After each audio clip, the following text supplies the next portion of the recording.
Hello and good morning दोस्तों। तो आज की न्यूज स्टार्ट करते हैं। सरकार ने किस संस्था के साथ मिलकर कन्या शिक्षा प्रवेश उत्सव अभियान शुरू किया है? आइए आप ऑप्शन देख लेते हैं। ए ऑप्शन है यूनिसेफ, बी ऑप्शन है विश्व बैंक, सी ऑप्शन है अंतर्राष्ट्रीय महिला संगठन और डी ऑप्शन है संयुक्त राष्ट्र। तो आइए देखते हैं कौन सा ऑप्शन सही है। ए ऑप्शन सही है यूनिसेफ। अब आगे जान लेते हैं इसके बारे में।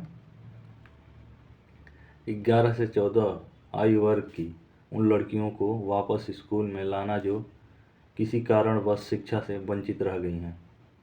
अगला पॉइंट है लड़कियों के बीच शिक्षा के प्रति जागरूकता को बढ़ाना है, लैंगिक समानता को बढ़ावा देना है। इसकी शुरुआत कब की गई थी? 8 मार्च 2022 को अंतर्राष्ट्रीय महिला दिवस के अवसर पर इसको शुरू किया गया था। यह अभियान 500 से अधिक जिलों में चलाया गया। मुख्य गतिविधियां क्या हैं इसकी देख लेते हैं। शिविरों का आयोजन किया जाएगा जिसमें लड़कियों को स्कूलों में वापस लाने के लिए प्रेरित किया जाएगा। शिक्षा के महत्व के बारे में जागरूकता फैलाया जाएगा। अगला पॉइंट है छात्रवृत्ति और अन्य सुविधाओं के बारे में जानकारी दिया जाएगा। घर घर जाकर अभियान चलाया जाएगा। इसमें पॉइंट है ड्रॉप आउट लड़कियों को का पता लगाना, उनके अभिभावकों को शिक्षा के महत्व के बारे में समझाना, लड़कियों को स्कूलों में वापस भेजने के लिए प्रोत्साहित करना। अब इसका परिणाम क्या होगा? इस अभियान के माध्यम से लाखों लड़कियां स्कूलों में वापस आईं, लड़कियों की शिक्षा के प्रति जागरूकता में वृद्धि हुई, लैंगिक समानता को बढ़ावा देने में मदद मिली। अब भविष्य की योजना क्या है इसके बारे में? इस अभियान को निरंतर चलाया जाएगा। अधिक से अधिक लड़कियों को शिक्षा से जोड़ने का प्रयास किया जाएगा। लड़कियों के लिए शिक्षा को बेहतर बनाने के लिए नए कार्यक्रम शुरू किए जाएंगे। अब इम्पॉर्टेंट पॉइंट कुछ हैं, जान लेते हैं। यह अभियान भारत सरकार और यूनिसेफ की एक संयुक्त पहल है। अगला पॉइंट है यह अभियान लैंगिक समानता और महिला सशक्तिकरण को बढ़ावा देने में महत्वपूर्ण भूमिका निभा रही है। अगला पॉइंट है यह अभियान अभी भी जारी है। आप इस अभियान में योगदान देकर लड़कियों की शिक्षा को बढ़ावा दे सकते हैं। अब आगे देखते हैं। अगली न्यूज है सरकार ने महिला उद्यमिता को बढ़ावा देने के लिए किस पहल की शुरुआत की है? आइए ऑप्शन देख लेते हैं। ये ऑप्शन है सुरक्षित मातृत्व आश्वासन सुमन योजना, बी ऑप्शन है समर्थ योजना, सी ऑप्शन है फ्री सिलाई मिशन योजना और डी ऑप्शन है सबला योजना। तो आइए देखते हैं कौन सा ऑप्शन सही है। बी ऑप्शन सही है समर्थ योजना। अब इसके बारे में जान लेते हैं। इसका लक्ष्य क्या है? महिलाओं को अपना व्यवसाय शुरू करने और चलाने के लिए सशक्त बनाना। इसकी पहल क्या है? जागरूकता अभियान, महिलाओं को उद्यमिता के अवसरों के बारे में शिक्षित करना। कौशल विकास कार्यक्रम के तहत महिलाओं को आवश्यक व्यावसायिक और कौशल प्रदान करना। वित्तीय सहायता के तहत महिला उद्यमियों को ऋण और अन्य वित्तीय सहायता प्रदान करना। अगला पॉइंट है बाजार तक पहुंच, महिला उद्यमियों को अपने उत्पादों और सेवाओं को बाजार तक लाने में मदद करना। संरक्षण और सलाह दिया जाएगा। महिला उद्यमियों को मार्गदर्शन और सहायता प्रदान करना है। इसके तहत इसका प्रभाव क्या होगा? महिलाओं द्वारा शुरू किए गए व्यवसायों की संख्या में वृद्धि होगी, महिलाओं के लिए रोजगार के अवसरों में वृद्धि होगी, महिलाओं के आर्थिक सशक्तिकरण में वृद्धि होगी। अब आगे का रास्ता क्या हो सकता है? समर्थ पहल को और अधिक महिलाओं तक पहुंचाया जाएगा। पहल के प्रभाव का मूल्यांकन करना और आवश्यक समायोजन करना है। महिला उद्यमियों के लिए नीतिगत वातावरण में सुधार करना है। अदर इम्पॉर्टेंट पॉइंट क्या है? समर्थ पहल को 8 मार्च 2022 को अंतर्राष्ट्रीय महिला दिवस के अवसर पर लॉन्च किया गया था। अब आगे देख लेते हैं। इस पहल को सूक्ष्म लघु और मध्यम उद्यम मंत्रालय द्वारा कार्यान्वित किया जा रहा है। अगला पॉइंट है समर्थ पहल के तहत महिला उद्यमियों को विभिन्न प्रकार की योजनाओं और कार्यक्रमों का लाभ भी मिल रहा है। अगला पॉइंट है समर्थ पहल महिलाओं को अपना व्यवसाय शुरू करने और चलाने में मदद करने के लिए एक महत्वपूर्ण पहल है। अगला पॉइंट है यह पहल महिलाओं के आर्थिक सशक्तिकरण और समाज में उनकी स्थिति को बेहतर बनाने में महत्वपूर्ण भूमिका निभा रही सकती है। अब आगे देख लेते हैं। साहित्य अकादमी का वार्षिक साहित्यिक उत्सव 2024 की थीम क्या है? अब देख लेते हैं ऑप्शन कौन कौन से ऑप्शन है। ए ऑप्शन है स्वतंत्रता के बाद भारतीय साहित्य। बी ऑप्शन है भारतीय भाषाओं में साहित्य का विकास। सी ऑप्शन है पृथ्वी पर सबसे महान साहित्यिक शोध। और डी ऑप्शन है भारतीय स्वतंत्रता के 70 वर्ष। तो ऑप्शन इसमें आपका सही है, स्वतंत्रता के बाद का भारतीय साहित्य। अब आगे देख लेते हैं इसके बारे में। मुख्य बातें क्या है। इसका आयोजन दिल्ली में किया गया। इसकी थीम है स्वतंत्रता के बाद भारतीय साहित्य, बाद का भारतीय साहित्य। भाग लेने वाली भाषाएं हैं, 24 भाषाएं इसमें भाग लेंगी। भारत की राष्ट्रीय साहित्यिक अकादमी अपनी स्थापना के 70 वर्ष पूरे कर रही है। कार्यक्रम क्या क्या होंगे। 190 से अधिक सत्र इसमें होंगे। 1000 से अधिक लेखक, कवि और साहित्यकार इसमें शामिल होंगे। साहित्यिक अकादमी पुरस्कार 2023 का वितरण समारोह किया जाएगा। विभिन्न भाषाओं में साहित्यिक गोष्ठियाँ, कवि सम्मेलन, नाटक, संगीत कार्यक्रम और प्रदर्शनियाँ होंगी। अगला पॉइंट है युवा लेखकों के लिए विशेष कार्यक्रम आयोजित किए जाएंगे। उद्घाटन 11 मार्च 2024 को प्रधानमंत्री द्वारा किया जाएगा। 16 मार्च 2024 को इसका समापन होगा। विशेष आकर्षण इसका है विश्व हिंदी सम्मेलन 14-15 मार्च 2024 को होगा। अनुवाद कार्यक्रम, विभिन्न भाषाओं में साहित्य का अनुवाद किया जाएगा। अगला पॉइंट है युवा लेखकों के लिए कार्यशालाएं आयोजित की जाएंगी, जिसमें लेखन, कविता, कहानी और नाटक शामिल है। इसका उद्देश्य क्या है।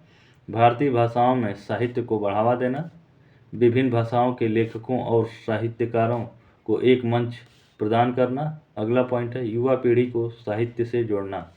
अब आगे देखते हैं इसका महत्व क्या है। यह भारत का सबसे बड़ा साहित्यिक उत्सव है। यह विभिन्न भाषाओं और संस्कृतियों के बीच एकता को बढ़ावा देता है। अगला पॉइंट है यह युवा पीढ़ी को साहित्य के लिए प्रेरित करता है। अब इससे अधिक जानकारी देख लेते हैं कुछ क्या है। यह उत्सव भारतीय साहित्य के लिए एक महत्वपूर्ण आयोजन है।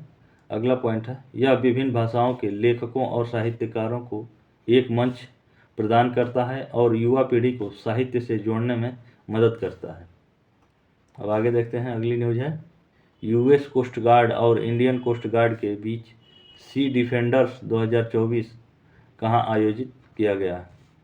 आइए अब ऑप्शन देख लेते हैं। ए ऑप्शन है लक्षद्वीप, बी ऑप्शन है अंडमान निकोबार द्वीप समूह, सी ऑप्शन है कोलकाता और डी ऑप्शन है मुंबई। तो ऑप्शन इसमें सही है आपका बी, अंडमान निकोबार द्वीप समूह। अब आगे देख लेते हैं कहाँ आयोजित किया गया। पोर्ट ब्लेयर, अंडमान और निकोबार द्वीप समूह में 9 से 10 मार्च 2024 को इसका आयोजन हुआ। भाग लेने वाले भारतीय तटरक्षक बल और यूएस कोस्ट गार्ड। अभ्यास का उद्देश्य क्या है। समुद्री सुरक्षा और सहयोग को मजबूत करना, आतंकवाद विरोधी अभियानों में क्षमता को बढ़ावा देना। अगला पॉइंट है खोज और बचाव कार्यों में तालमेल सुधारना। अगला पॉइंट है समुद्री प्रदूषण नियंत्रण में विशेषज्ञता साझा करना। अभ्यास में शामिल गतिविधियां क्या हैं। संयुक्त समुद्री गश्त, आतंकवाद विरोधी अभ्यास, खोज और बचाव अभ्यास। अगला पॉइंट है समुद्री प्रदूषण नियंत्रण अभ्यास, बोर्डिंग और खोज अभ्यास, संचार और समन्वय अभ्यास। अब आगे देख लेते हैं कुछ पॉइंट। इम्पोर्टेंट पॉइंट इसका है यह अभ्यास भारत और अमेरिका रणनीतिक साझेदारी को मजबूत करता है। अगला पॉइंट है यह हिंद प्रशांत क्षेत्र में समुद्री सुरक्षा और स्थिरता को बढ़ावा देता है। अगला पॉइंट है यह दोनों तटरक्षक बलों के बीच तालमेल और सहयोग को बढ़ाता है। यह क्षेत्रीय चुनौतियों का सामना करने के लिए दोनों देशों की क्षमता को मजबूत करता है। अब अदर पॉइंट देख लेते हैं कुछ। सी डिफेंडर्स 2024 का यह तीसरा संस्करण है। अगला पॉइंट है यह अभ्यास भारत और अमेरिका रक्षा सहयोग के तहत आयोजित किया जाता है। अगला पॉइंट है यह अभ्यास दोनों देशों की तटरक्षा को तटरक्षक बलों के बीच बढ़ते संबंधों को दर्शाता है। अब आगे देखते हैं, अगली न्यूज है, खसरा और रूबेला रोग की रोकथाम में अनुकरणीय प्रयास के लिए खसरा और रूबेला चैंपियनशिप पुरस्कार विजेता कौन सा देश है? आइए अब ऑप्शन देख लेते हैं। ए ऑप्शन है अमेरिका, बी ऑप्शन है ऑस्ट्रेलिया, सी ऑप्शन है साउथ अफ्रीका और डी ऑप्शन है भारत। तो ऑप्शन इसमें सही है आपका डी, भारत। अब आगे देख लेते हैं, पुरस्कार, यह पुरस्कार खसरा और रूबेला चैंपियनशिप पुरस्कार है। प्राप्तकर्ता देश है भारत, भारत को दिया गया है। प्रदान करने वाला मीजल्स एंड रूबेला पार्टनरशिप है। किस डेट को दिया गया है? 6 मार्च 2024 को। पुरस्कार देने का कारण है खसरा और रूबेला रोगों की रोकथाम में अनुकरणीय प्रयास करने वाले देश को दिया गया है, जो कि भारत है। पुरस्कार समारोह अमेरिका स्थित रेड क्रॉस मुख्यालय में दिया गया है। भारत के पुरस्कार प्राप्त करने के कुछ महत्वपूर्ण बिंदु क्या हैं, पॉइंट्स क्या हैं? भारत ने 2020 में खसरा को खत्म करने और 2023 में रूबेला को खत्म करने का लक्ष्य रखा था। अगला पॉइंट है, भारत ने 2017 में मिशन इंद्रधनुष अभियान शुरू किया, जिसके तहत 90% से अधिक बच्चों को खसरा और रूबेला के खिलाफ टीका लगाया गया था। अगला पॉइंट है, भारत ने टीकाकरण अभियानों के लिए मजबूत निगरानी और मूल्यांकन प्रणाली भी विकसित की है। अब आगे देखते हैं, पुरस्कार का महत्व क्या है? यह पुरस्कार भारत के स्वास्थ्य कार्यक्रमों की सफलता को दर्शाता है। यह अन्य देशों के लिए प्रेरणा का स्रोत बनेगा। अगला पॉइंट है, यह भारत को खसरा और रूबेला मुक्त बनाने के लक्ष्य को प्राप्त करने में मदद करेगा। पुरस्कार के बारे में कुछ अन्य इम्पोर्टेंट पॉइंट क्या है? यह पुरस्कार पहली बार दिया गया था। अगला पॉइंट है, भारत के अलावा इथियोपिया, नेपाल, नाइजीरिया को भी यह पुरस्कार दिया गया था। इसका निष्कर्ष क्या है? खसरा और रूबेला चैंपियनशिप पुरस्कार भारत के लिए एक महत्वपूर्ण उपलब्धि है। अगला पॉइंट है, यह पुरस्कार भारत के स्वास्थ्य कार्यक्रमों की सफलता को दर्शाता है और अन्य देशों के लिए प्रेरणा का स्रोत होगा। अब आगे देख लेते हैं,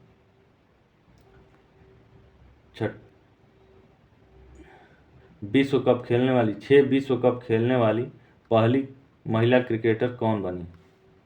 आइए अब ऑप्शंस देख लेते हैं। ए ऑप्शन है झूलन गोस्वामी, बी ऑप्शन है मिताली राज, सी ऑप्शन है सोफी डिवाइन और डी ऑप्शन है सारा टेलर। तो ऑप्शन आपका सही है मिताली राज, बी ऑप्शन सही है। अब आगे देख लेते हैं, 6 विश्व कप खेलने वाली पहली महिला क्रिकेटर मिताली राज ने 2000, 2005, 2009, 2013, 2017 और 2022 में क्रिकेट विश्व कप खेला।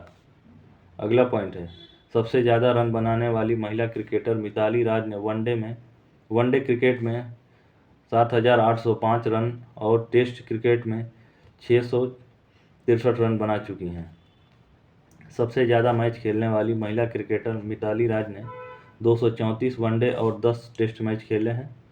अगला पॉइंट है, भारतीय महिला क्रिकेट टीम की सबसे सफल कप्तान मिताली राज ने भारतीय महिला क्रिकेट टीम की कप्तानी 15 सालों तक की और 140 मैचों में जीत दर्ज कराई। अब अगला पॉइंट है, पद्मश्री और पद्म भूषण से सम्मानित मिताली राज को भारत सरकार द्वारा 2013 में पद्मश्री और 2022 में पद्म भूषण से सम्मानित किया गया था। अब अगला पॉइंट है, अदर पुरस्कार क्या हैं? मिताली राज को राजीव गांधी खेल रत्न, अर्जुन पुरस्कार और बीसीसीआई महिला क्रिकेटर्स ऑफ द ईयर पुरस्कार भी मिल चुका है। अब आगे देखते हैं, क्रिकेट के अलावा मिताली राज को नृत्य, संगीत और पढ़ने का शौक है। मिताली राज का क्रिकेट करियर जान लेते हैं। वर्ष 1999 में अंतर्राष्ट्रीय क्रिकेट में डेब्यू किया था। वर्ष 2002 में भारतीय महिला क्रिकेट टीम की कप्तान बनी। वर्ष 2017 में क्रिकेट में 6000 रन बनाने वाली पहली महिला क्रिकेटर बनी। अगला पॉइंट है, 2019 में महिला क्रिकेट के इतिहास में 50 ओवर के रूप में 2 दशक पूरे करने वाली पहली खिलाड़ी बनी। अगला पॉइंट है, वर्ष 2022 में अंतर्राष्ट्रीय क्रिकेट से संन्यास ले लिया। मिताली राज की उपलब्धियां क्या हैं, जान लेते हैं। 7,805 रन इन्होंने बनाया है। वनडे में 7,805 रन बनाया है। टेस्ट में 663 रन बनाया है। वनडे मैच खेले हैं 234, टेस्ट मैच खेले हैं 10। 140 मैचों में भारतीय महिला क्रिकेट टीम की कप्तान बनी रही। पद्मश्री और पद्म भूषण से सम्मानित किया गया इन्हें। राजीव गांधी खेल रत्न और अर्जुन पुरस्कार और बीसीसीआई महिला क्रिकेटर ऑफ द ईयर पुरस्कार से इन्हें सम्मानित किया गया। तो आज की न्यूज़ हम समाप्त करते हैं।